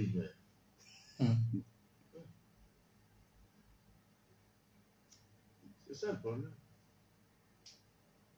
Donc jamana fanga ani jamana bi tedi madama ni jigo mbe jimo te jigila le mo na le be abala jigere jigo se atale madama ni jamana kono dum be fanga jigile jamana kono te fanga te jamana le ti donc fanga match. Mais nous avons ce complexe là de comprendre les choses comme ça. Farafina fanga farafina konaya juge procureur le commandant, le préfet, le sous-préfet, le ministre, le député, au lieu qu'à femme, ils lui disent dans le discours, mais du bureau pendant, ils se mettent au-dessus du peuple. C'est comme ça que les gens comprennent, parce qu'on ne va pas admettre ça. Quel est ma fond? Mais bureau pendant, non. Bureau pendant, va sur le ministère qui est malade de la femme, du malade de personne. Bureau qu'on a procuré que les bla baissant mais quand même même on a voulu faire du gagnement mais pour que quand on a héros sur le de quand même sur on a même dans à la révolte et on a bon ami bon à la campo mais si il faut tant bon de donner à terre ni tient le nom de la gente de modo de mais si vous pouvez que nous fassions des manières qu'on a, nous voulons tourner les mains de passer à même quoi. Quand on me redonne comment qu'on est ça va bien qu'on a François Galabo fera quel est il y a tant de dieux qu'on a fait mais c'est comme les armées Galabo fera au fin de parce que n'est pas de faire madame les armées quand on combine tu as manqué là de vous bien ça mais attendez 2012 mais Dieu média paye Dieu jamana paye ben wakati sɔrɔ sugu ka kɛlɛ kɛ ni yɔrɔ ye marifa b'u bolo k'a tɛ se ka ci ka mɛ n'a cɛla ka na a bɛ kalaya o ma sɔrɔ su minnu galabu faga ko k'a miiri ko dɔ de bɛ se ka t'i sigi ka téléphone kɔfɛ ka micro kɔfɛ ka kuma dɔ fɔ non ce n'est pas connaître l'armée malienne ça mentir c'est une insulte à l'endroit de nos militaires voilà wakati min a bɛ fɔ ko hali dumuni tɛ ka sɔrɔ ka d'u ma o walima k'u ka dumuni wariw bɛ ka tigɛ waati kelen sɔrɔsiw b'a bila mɔgɔ dɔ de non mais c'est-à-dire an ka Mali sɔrɔsiw bonya quoi wala Mali sɔrɔsiw ka bonya quoi puis sɔrɔsiw bonyani y'an fɛ quoi ka sira ka ca a dɔw y'an furumuso de a dɔw y'an kɔrɔmuso de a dɔw y'an kɔrɔkɛw de a dɔw y'an faw de a dɔw y'an tɔntɔnw de a dɔw c'est-à-dire kan dɔw de don quoi ka ca quoi lakana yɛrɛ sira ka bɔ a la o société yɛrɛ kɔnɔ i b'a sɔrɔ i ye mun fɔ o bɛɛ o de ye o dɔrɔn de don teri an terikɛw kɔrɔkɛ ni fɛn a bɛɛ o de c'est dire que bɛɛ ye sɔrɔsi an fɛ c'est pourquoi wagati min an bɛ k'a fɔ wagati min na diɲɛ bɛɛ média bɛɛ c'est ce que j'ai dit au juge oh mais anw ka nɔ minɛ ko parce que k'anw bɛ ka ko wale min kɛ k'o bɛ se ka non mais ça ce n'est pas connaître l'armée malienne an mɔgɔ minnu wulila k'an ye sɔrɔsiw ka jeliba ye tuma min na an bɛ bɔ ka taa fɔ ko Mali sɔrɔsiw bɛ se o wagati kelen n'a sɔrɔ diɲɛ jama fanba b'u disi awɔ u bɛ lagosi o wagati kelen sɔrɔ gasi de bɛ taa kaw kan a bɛ minɛ ka jokin ka bana an b'o dabila fo bi seba bɛ ka sɔrɔ donc o siratigɛ la se yen hakililajigin bolo ma yiribakɔrɔla tun ye lɛtiri dɔ ci a wagati mɔgɔ dɔ tun b'a laseliw ta k'u labara laseliw tun bɛ taa a bɛ taa diɲɛ n'i taara YouTube kan sisan i b'a sɔrɔ a laseliw bɛ taa wala ka olu laseliw parce que a wagati b'a ye n'an tilala dɔrɔn i b'a sɔrɔ YouTube ni fɛnw kan o b'a sɔrɔ hali maliyɛnw ka YouTube ko ma bon ten u b'a ta diɲɛ se ka dugu diɲɛ kɔnɔ quoi fo i b'i yɛrɛ ɲininka finalement ko on n'est pas i b'a faamu k'a fɔ ko aw kelen tɛ ka kɛlɛ in kɛ fɔ dɔw bɛ k'aw dɛmɛ an ɲɛ tɛ mɔgɔ minnu na an ka jɛ k'o la lamɛn. Le Carrefour des jeunes de Bamako a servi de cadre le dimanche 16 septembre 2018 à une grande conférence de presse organisée par l'initiative Jiriba Koro. Occasion pour les organisateurs de faire état du contenu de la lettre ouverte qu'ils ont adressée au président français Emmanuel Macron. afin d'attirer l'attention de ce dernier sur la responsabilité de son pays dans la crise malienne. À l'entame de la séance, le porte-parole de cette initiative de la société civile en vue du règne de plus de liberté, de démocratie et de dignité humaine dénommé Jiriba Koro a tenu à préciser la vision que donne leur initiative à l'indépendance du Mali. Cette indépendance fait la honte de tous les Maliens puisque les dirigeants ne servent que les intérêts de leur maître incontesté, précise le porte-parole, Siriki Kouyaté. Ce dernier continue en précisant le contexte dans lequel se situe l'envoi de cette lettre ouverte à Emmanuel Macron. Il s'agit bien de l'affaire du mathématicien algérien Brice Audin pour laquelle, suite aux nombreuses pressions, la France a été obligée de reconnaître sa responsabilité dans sa mort. À l'instar de cette situation, Jiriba Koro se dit confiant qu'en procédant de la sorte le Mali pourra avoir gain de cause en ce qui concerne la crise du Nord. Mais, poursuit Siriki Kouyaté, pour que cela se passe, il faudrait bien guérir le peuple malien qui souffre d'une ignorance patente. Toutefois, Jiriba Koro se montre satisfait jusqu'ici des résultats de toutes les actions qu'elle a eu à mener, sans oublier le sommet France-Afrique, l'imposition des systèmes éducatifs afin d'avoir toujours la main mise sur l'Afrique, les pressions des Nations Unies sur le Mali en ce qui concerne l'application de l'accord pour la paix est vue maintenant comme un piège tendu au Mali, convainc Siriki Kouyaté, qui précise par la suite que les groupes avec lesquels le Mali se voit obligé de négocier ont été qualifiés par le rapport des Nations Unies de terroristes. Le dit rapport des Nations Unies fait état de 143 milliards investis par le Mali entre 2015 et juin 2018 afin de régler la situation du nord du Mali. La nouvelle technique de guerre dans le monde que les Maliens doivent consommer consiste à expliquer ce qui se passe réellement dans le pays à travers un engagement sans faille. Pour réussir dans cette mission, il convient de prendre les ennemis dans les pièges de leurs propos, dit le porte-parole. Or, assure-t-il, ces groupes qui viennent d'être indexés comme terroristes avaient recommandé qu'ils soient jugés sur leurs faits et gestes. Depuis ce rapport des Nations Unies, nous savons qu'ils sont terroristes, alors qu'est-ce que les Nations Unies cherchent autour de ces groupes? À quoi servait réellement l'accord d'Alger? C'est cette optique que Jiriba Koro a envoyé une lettre ouverte au président de la France, Emmanuel Macron. Cette lettre fait état de la politique française en Afrique, notamment celle qu'elle a entamée depuis la colonisation consistant à la détérioration de nos cultures, voire de nos civilisations. Cette attitude a semé ce que Jiriba Koro appelle une aliénation mentale. Toutes les ruses de la France au Mali sont ainsi évoquées dans cette lettre, à titre de rappel au président français. La question de la présence des troupes françaises au Mali est également mentionnée. À ce titre, Jiriba Koro montre que cette présence devient plutôt un fardeau plus lourd pour les Maliens que la République fantomatique d'Azawad. En conséquence, il recommande le retrait de ses troupes. Monsieur le Président, on ne dicte pas à un peuple son devenir, lit-on dans la dite lettre. La cause de la crise du Mali est la France. Martel Siriki Kouyaté. Honorable, ne waati y'a sɔrɔ i bɛ ka fanga kun ka di. Bisa ma bɔ nin si kan wa? Karamala i ni ɲɔgɔn caman. N'i y'a sɔrɔ Buwa ka fanga kun ka di, Buwa dɛmɛbagaw kun ka ca dɛ. Subi nin kɔfɛ Buwa ye mandat filanan sɔrɔ. Ça c'était le 16 septembre. Nin don ne bɔra sɔrɔ mun na ka taa nin conférence kɛ. Mais e ka lajɛ i b'a fɔla ka nin laseliw camanba de bɛ YouTube sanfɛ. Parce que tubabu jamana ninnu na i n'a fɔ YouTube de filɛ fanga ka bon yen. Mɔgɔ minnu bɛ nin baara kɛ a t'o dɔn. Mais kun bɛ ka nin baara in kɛ u bɛ ka groupe minnu ciblé a cible sɔrɔ. Bɛɛ wuli ka jɔ de farala ɲɔgɔn kan o de kama waati min na yɛrɛwolo nana sigi dɔrɔn a kɛra baw. O y'a sɔrɔ labɛnw hakilijakabɔw kɛra ka ban, fɛɛrɛw bɛ yen, a tɔ tun ye dɔrɔn mɔgɔw ka fara ɲɔgɔn kan k'a lawaleya.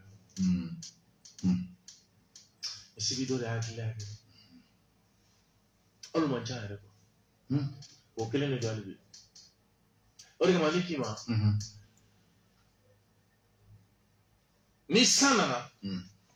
N'i taara kɔw ni baw lajɛ ou bien n'i taara kɔ lajɛ i b'a sɔrɔ kɔ ji turunen don ka ca. i jɔ wagati dama dɔ b'an i na ji min bilennen dɔ la i bɛna ye a bɛ jɛ ji bilen in kɔni ye san wuli ji de dɔrɔn ji nana fan bɛɛ fɛ cɛ san wuli de du kɔ maliko tɛ ale tɛ maliko foyi t'a la sibi ne ye mɔgɔ dɔ ye Bumabel bɔra ka laseli dɔ kɛ kɔsani na olu ko k'u bɛ fanga de dɛmɛ quoi Bumabel bɔra ka fɛn dɔ de fɔ min tɔɔrɔ bɛ dɛmɛlikɛlaw kan quoi u bɛ bɔ u bɛ tiri kɛ Bumabel kan o dun b'a dɔn i b'olu bɛɛ fara ɲɔgɔn kan k'olu bɛɛ kɛ sansara kelen kɔnɔ quoi Bumabel kelen nin sira in kan ale jɔyɔrɔ ka bon n'olu ye quoi olu Bumabel kɛlɛ mun kama sisan Maliko de don olu ko Maliko de don n ko yɛrɛ dɔrɔn il faut comme ça o b'a kɛ ko a fɔ ko n yɛrɛ fana bɛ yan c'est tout yɛrɛ dɔrɔn n yɛrɛ fi donc c'est tout c'est ne bolo e b'a ɲini de ka Bumabel lasabali i b'a ɲini de k'a dɔn gɛlɛya min b'a kan a bɛ se ka taa cogo min na solution bɛ sɔrɔ a kan i bɛ bɔ ka se kɛ Bumabel kan c'est comme si i bɛ k'a ɲini sisan ka se k'i fɛ ka kɛlɛ ka bɔ nin kɔnɔ yɛrɛ c'est ce qu'ils ont fait avec tout ko plan dɔnnen don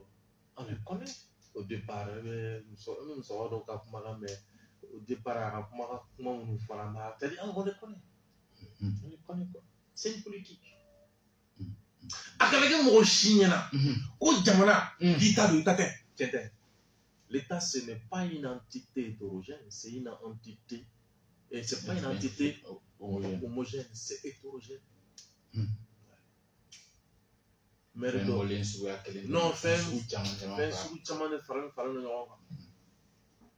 n bɛn'o f'i ye ka taa kun jumɛn kan sibi ne minɛna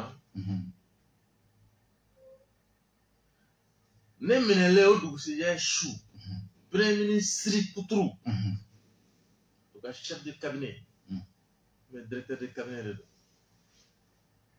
Ntuga Diallo a taara samedi su ka taa c'est-à-dire a taara c'est-à-dire que an ka fɔ ten quoi samedi don yɛrɛ su ka taa dimanche yɛrɛ don su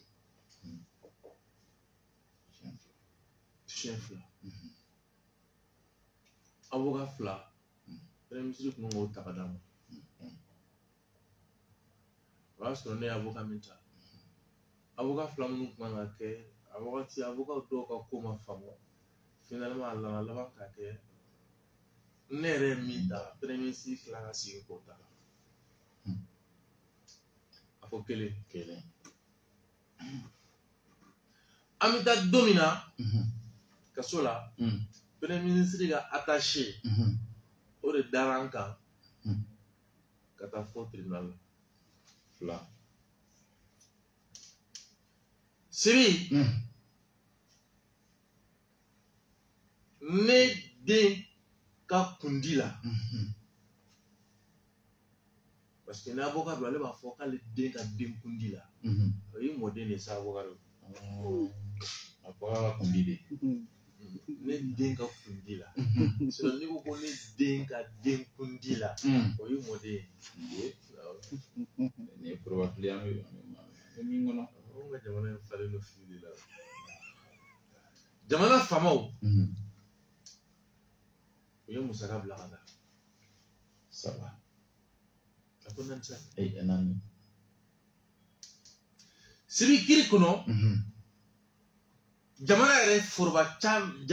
tɔgɔ la foroba ca min bɛ yen n'o ye f'o ma ko contentieux de l'État cɛw nana fɔ ko de kɛ kundɔni minɛli la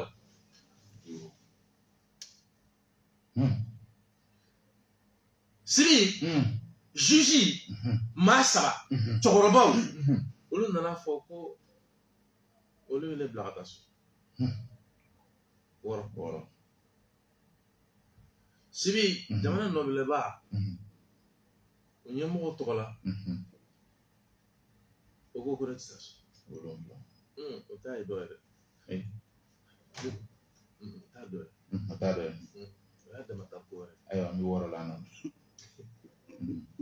an nɔ Sibi ko n tɛ taa so sisan ne ma min faamu Maliko la Direction générale de contentieux de l'État o kana fɔ k'ale ɲɛ tɛ minɛkun e la e minɛla sisan mun de kama de c'est-à-dire ne fɛ ka min fɔ i la pourquoi la direction du contentieux de l'État munna o bɛ yen munna o tɛ nɔ ka jamana ka hakɛw ɲini jamana yɛrɛ o de kana fɔ k'olu ka hakɛ minɛn selen tɛ o kɔni o kɔrɔ de ko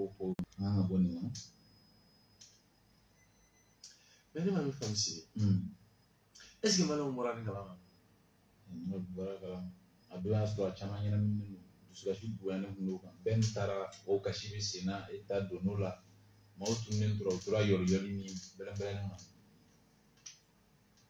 halisa a caman bɛ jigin a mina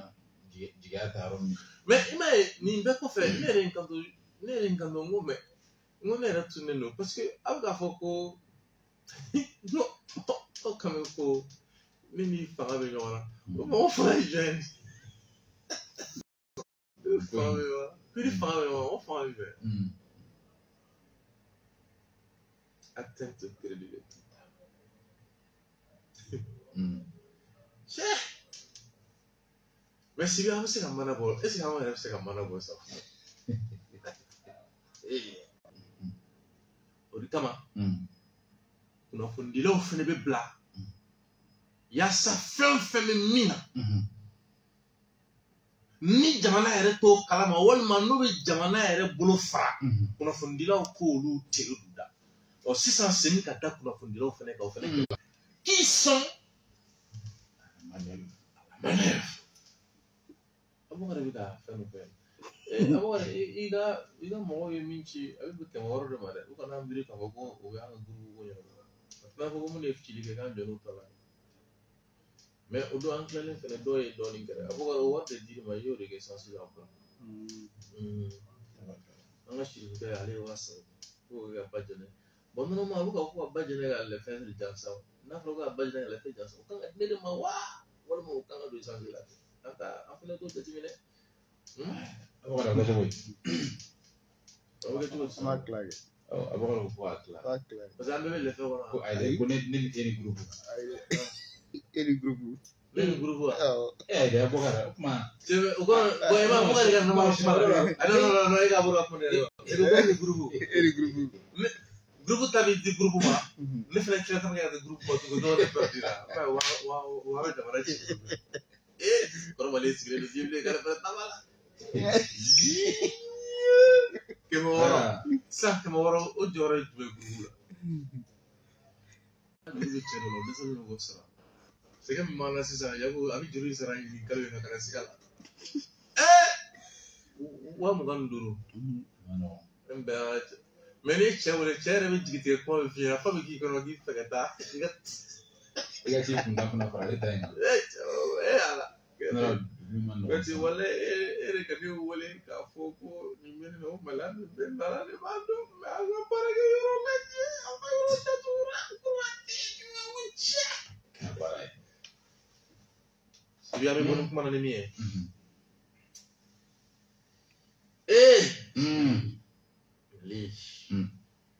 ala ka lakana ko sigi ala ka sɔn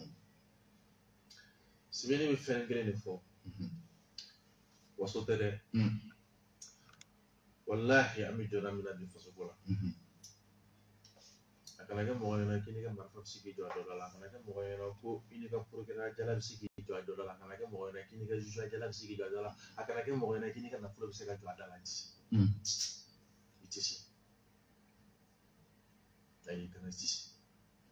yɔrɔ in ka kalan kana i tɛ se c'est bon siratigɛ la an kɔrɔkɛ n'o ye Etienne Fakara Sissoco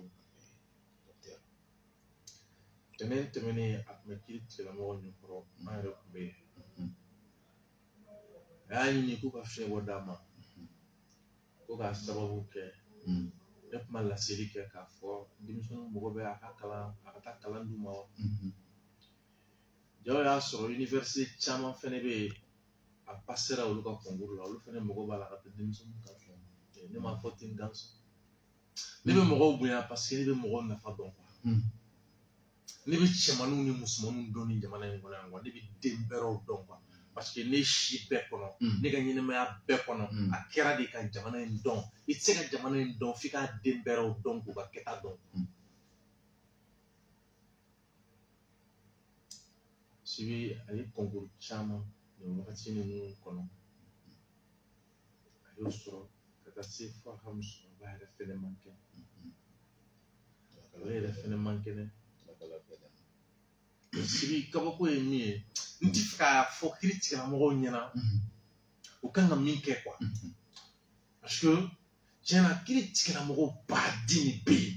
yen ne bɛ minnu fo so ni tile n'o de f'i ɲɛna o n ko n'i y'a ye Mali sera yan bi Juju sɔnna de n'i y'a ye an b'a fɔ ko an sera ka nin kɛ an sera ka u sɔnna ka mun de kɛ u sɔnna ka bɛɛ to yen bɛɛ k'i ta kɛ quoi anw ta ye min ye u sɔnna an k'a kɛ j'ai dit ça devant les juges Sibɛri fɛn na n y'a fɔ juge ye n ko armée ka se ka équipe bi n ko aw de sɔnna an ka kɛlɛ kɛ n sɔnna an ye kuma caman fɔ ka ɲɛsin jamana masakɛ caman ma bi mɔgɔ bɛ ka nɔ minɛ olu kumaw la fu donc n bɛ fɛ ka mun fɔ dɔrɔn Etienne Fakaba a minɛna fɛn min nɔ kan o de ko ni c'est-à-dire que n'i bɛ sanfɛla kalanso ninnu na n'i kɛra docteur ye olu ka sɛbɛnw sɔrɔli u ka yɛlɛnni sanfɛ o sabati cogo de b'a la o de ye ni nin bɛ kɛ sɛbɛn I bɛ lɔnniya sɛbɛnw de dilan a ye kafa min dilan mémoire de thèse en communication politique de don c'est-à-dire que ka se ka diplôme dɔ sɔrɔ laseli sira fɛ politique sira kan a ye baara scientifique min kɛ o baara scientifique kɔnɔna na a b'a fɔli min kɛ ko a bɛ kuma minnu fɔ a minɛnen do de kan mais a ye kafa min bɔ kafa yɛrɛ hali sini o bɛ ka circuler Etienne Fakaba a bɛ kaso la jɔnni mangana kun de quoi le livre n'a pas été incriminé oui le livre n'a pas été interdit à la vente a ka baara ɲinini kɔnɔna de don a fɛnɛ a tɛmɛna mɔgɔ caman de fɛ minnu y'u ka hakili jagabɔ k'a kan ka tila ka sɔn a ma k'a fɔ a ye min kɛ ko a bɛ se ka faamu hakili kɔnɔ o nɔ de kan ni y'a sɔrɔ a matière de c'est-à-dire que parce que n'i bɛ lɔnniya siraw bɔ fo I ka fɛn dɔ de ta min ni bɛɛ bɛ se k'a ye ka se k'a tiɲɛ tigiya ka nkalontigiya donc a y'a sinsin Mali filɛ yɔrɔnin min na k'a ka fɛn dɔ fɔ o de sira fɛ ale y'a yɛrɛ sɔrɔ kaso kɔnɔ a minɛna ka taa sɔrɔ denmisɛnninw dɔ de ka kalan b'a bolo a bɛ se ka kɛ hali u ka fɛn dɔ b'a bolo mun ka kɔrɔ o cogo kalan min na ta ale dun ye kalan fasugu minnu kɛ o kalan kɛbaga ka dɔgɔ jamana in yɛrɛ kɔnɔ jamana mɔgɔw b'u la o siratigɛ la nin wagati in fɛnɛ kɔnɔ yanni a bɛ taa kaso la a ye concours minnu kɛ n'olu jaabiw bɔra ka to kaso la olu fɛnɛ sigilen don k'a ka bɔ a ka taa a ka denmisɛnninw kalan pour que jamana bɛ se ka nafa sɔrɔ olu la sisan n m'a fɔ ko Etienne Fakaba ma tiɲɛni kɛ mais ne bɛ n yɛrɛ ɲininka o denmisɛnnin minnu bɛna pénaliser a nɔfɛ olu ye mun de kɛ faso la oui donc sɔn ka fɔ sariya de don oui d'accord mais sariya fɛnɛ ye mun de fɔ de n'a nana ɲɔgɔn su ko bɛ yen donc mɔgɔw bolo ko sariya ye fɛn jumɛn de ye au juste i b'a dɔn mun b'a dɔn kɛ mais ne sariya bɛ bila minɛn dɔ de da la sinon a fɔra ko Etienne Fakaba ko minnu b'an kunna k'a ko olu b'an kunna ko parce que k'u ye coup d'état de kɛ nkalon de don mais sariya ma dilan ka bɛn fɛn dɔ ma pour que jamana kana se ka jamana ka taa munna jamana kana jɔ an tɛ se k'o fɛnɛ tiɲɛ fɔ bilen ko ne ye tiɲɛ fɔ ko jamana kolo ka fɛgɛn jɔn de y'a kolo fɛgɛya a kolo fɛgɛra don jumɛn mun y'a kolo fɛgɛya pour moi an bolo ko an ka souveraineté b'an bolo souveraineté kɔrɔ de tɛ ko an ka jamana bɛ se k'a jɔ yɛrɛ o wagati kelen ko an ka jamana kolo ka fɛgɛn ça c'est ça colle pas jamana kulo ka fege do na jamana kulo ka fege ni be alma mun doye ay gando do jamana kuma ni gando do jamana kuma ni ka misibiti sibini bonu kuma na ni miya ni 11h pile ni blala sumanda le 11 septembre sibi le 11 septembre be agli jige fen mana jengo 11 septembre te american tado na american ka soro tour jumelle flala ka soro jacket so ba jamba flam numbe makia 11 septembre oro ko famul ko matatado Irak la en Afghanistan ato ne bolen kasola ne ga voyage folo ka ta jamana ko kan ko karalo ni Irak si ma bi dabla ko yati ba